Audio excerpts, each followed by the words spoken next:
दोस्तों नमस्कार, स्वागत है आप सभी का एजुकेशन मंत्रा में। दोस्तों इस वीडियो में हम बात करने वाले हैं बहुत सारी इंपॉर्टेंट अपडेट्स के बारे में जो संबंधित हैं लेखपाल भर्ती, वन रक्षक भर्ती, पीटी परीक्षा और टीजीटी पीजीटी भर्ती 2022 के संबंध में। तो चलिए दोस्तों सारी अपडेट्स पर यहाँ पर डिस्कशन कर लेते हैं। सबसे पहले हम चर्चा करने वाले हैं लेखपाल भर्ती की मुख्य परीक्षा में 25% पदों पर प्रतीक्षा सूची जारी करने की जो मांग है वो छात्र लगातार कर रहे हैं। यहाँ पर दोस्तों देख सकते हैं मुख्यमंत्री उत्तर प्रदेश सरकार लखनऊ को राजस्व लेखपाल भर्ती में 25% सीटों पर प्रतीक्षा सूची जारी करने के संबंध में जो ट्वीट हैं वो लगातार किए जा रहे हैं और मुख्यमंत्री साहब को पत्र भी लिखे जा रहे हैं। उत्तर प्रदेश अधीनस्थ सेवा चयन आयोग 31 जुलाई को राजस्व लेखपाल भर्ती परीक्षा को प्रस्तावित किया है। उक्त परीक्षा में 8000 पदों को भरा जाएगा, लेकिन प्रस्तावित लेखपाल भर्ती परीक्षा में यूपीएसआई, यूपीपीएससी, जूनियर असिस्टेंट जैसी कई भर्तियों में चयनित हो चुके अथवा भविष्य में सफल होने वाले अभ्यर्थी नियुक्ति न मिलने या अन्य वजहों से शामिल हो रहे हैं।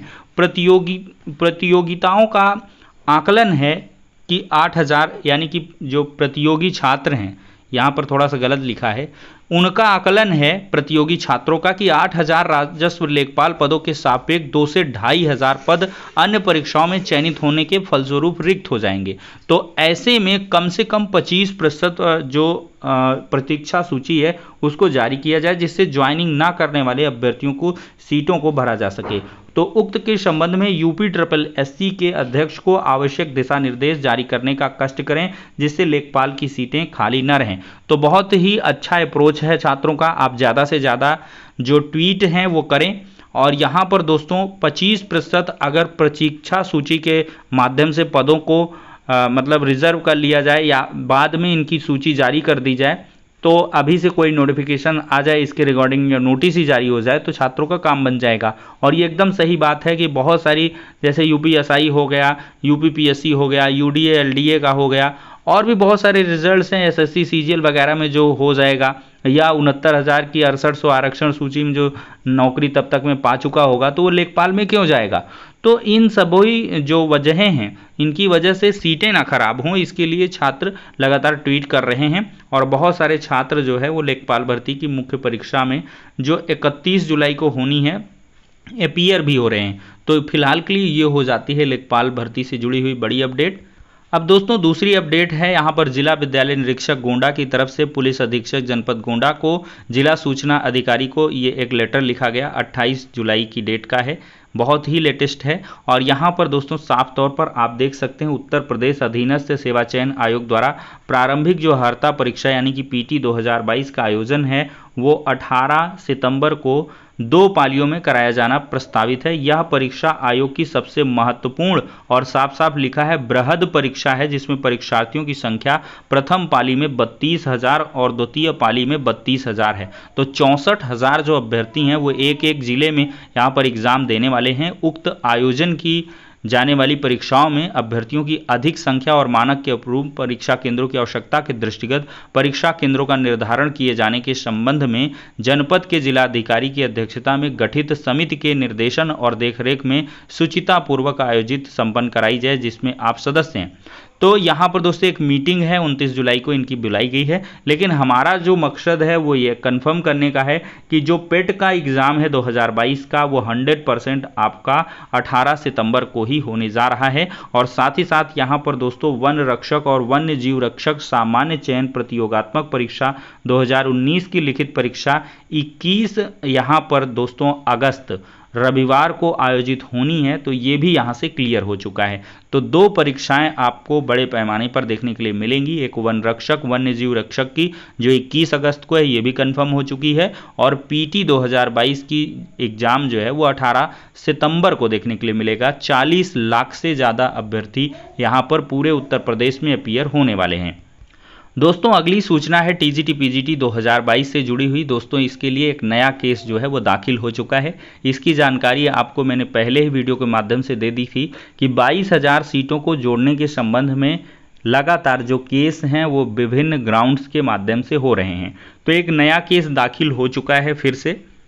ये देख सकते हैं दोस्तों शीतला प्रसाद ओझा हैं, काफ़ी एक्टिव रहते हैं, और इनके द्वारा ये जो केस है वो 29 जुलाई को 10:57 पर दाखिल किया गया है।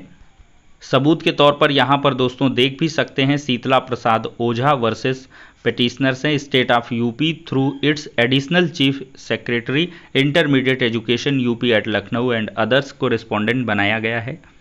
ये देख सकते हैं दोस्तों, सुप्रीम कोर्ट के केस का हवाला भी दिया गया है, जिसके आधार पर जो तदर्थों के जितनी भी वैकेंट सीट हैं उनको नए तरीके से विज्ञापित किए जाने का जो ग्राउंड है वो बनाया गया है। और साथ ही साथ ये मांग की गई है कि जो रनिंग रिक्रूटमेंट है यानी कि टीजीटी पीजीटी 2022 है, इसी में जो अवैतनिक तदर्थ शिक्षक हैं जिनका आंकड़ा लगातार मंगाया जा रहा है, बहुत सारे जनपदों ने आंकड़ा दिया भी नहीं है, तो उनको भी यहाँ पर पार्टी बनाया गया है कि आपने आंकड़ा क्यों नहीं दिया, ऑन कोर्ट वो लोग सबमिट करेंगे।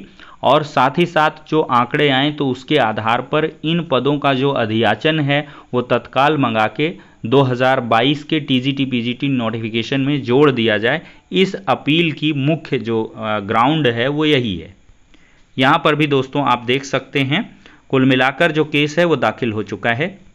वर्सेस में देख सकते हैं पहले नंबर पर state of UP through its additional chief secretary intermediate education UP at Lucknow को बनाया गया है। दूसरे पर डायरेक्टोरेट ऑफ एजुकेशन इंटरमीडिएट को बनाया गया। तीसरे में joint director of education intermediate Prayagraj region को बनाया गया। और फिर Uttar Pradesh intermediate education service selection board Allenganj Prayagraj through its secretary और एग्जामिनेशन कंट्रोलर को भी यहाँ पर जो विपक्ष के रूप में, वर्सेस के रूप में, रिस्पोंडेंट जिसको कहते हैं, वो बनाया गया है। और यहाँ पर दोस्तों पिटीशन जो दाखिल की है वो शीतला प्रसाद ओझा के द्वारा दाखिल की गई है। तो दोस्तों अब बात करते हैं इस अपील के एक्सपेक्टेड मतलब सुनवाई की बात। तो ये दोस्तों अपील 1 हफ्ते बाद आपकी लिस्ट हो जाएगी और इसकी पूरी संभावनाएं हैं कि जो अगला सप्ताह आ रहा है उसमें ये केस लिस्ट हो जाएगा और इसकी पहली सुनवाई भी आपको अगले सप्ताह ही देखने के लिए मिल जाएगी। यानी कि टीजीटी पीजीटी 2022 का एग्ज़ाम हो उससे पहले ही तदर्थों के सीटों के जुड़ने संबंधी जो भी प्रकरण है उसका समाधान आपको कोर्ट के माध्यम से देखने के लिए मिल सकता है। चूंकि 2 याचिकाएं लगातार यहां पर दाखिल हो चुकी हैं, एक आध याचिकाएं और भी दाखिल हो सकती हैं। इससे मैटर की ग्रेविटी भी बढ़ती है। लोग विभिन्न ग्राउंड्स से जो याचिका हैं वो दाखिल करते हैं, इससे सीरियसनेस पता चलती है कि कितने सारे छात्र यहाँ पर प्रभावित हो रहे हैं। चूँकि यहाँ पर ऊँट के मुंह में जीरा जैसी 4200 सीट हैं और टीजीटी पीजीटी को मिलाकर के हैं तो ये बहुत ही कम हैं और छात्र यहाँ पर लाखों लाख हैं, बहुत ज़्यादा आवेदन भी आए हैं। तो इस लिहाज से देखा जाए तो जो नंबर ऑफ़ सीट्स हैं वो बढ़नी चाहिए और इसके लिए अध्यक्ष साहब जो चेयरमैन हैं लगातार आश्वासन तो दिए हैं, लेकिन लास्ट तक कोई बढ़ोतरी संबंधी कंफर्मेशन उनके एंड से नहीं मिला था। अब याचिका दाखिल हो चुकी है, अब देखते हैं कोर्ट में क्या कुछ यहाँ पर मामला होता है और उसके आधार पर क्या कुछ यहाँ पर कोर्ट के द्वारा दिशा निर्देश दिए जाते हैं, क्योंकि सुप्रीम कोर्ट का आदेश भी इसमें जो है इंटरलिंक किया गया है। तो फिलहाल के लिए दोस्तों ये हो जाता है आज का वीडियो पसंद आया हो तो लाइक करें, चैनल पर पहली बार विजिट किए हैं तो सब्सक्राइब अवश्य कर लीजिएगा। नेक्स्ट वीडियो में मिलते हैं।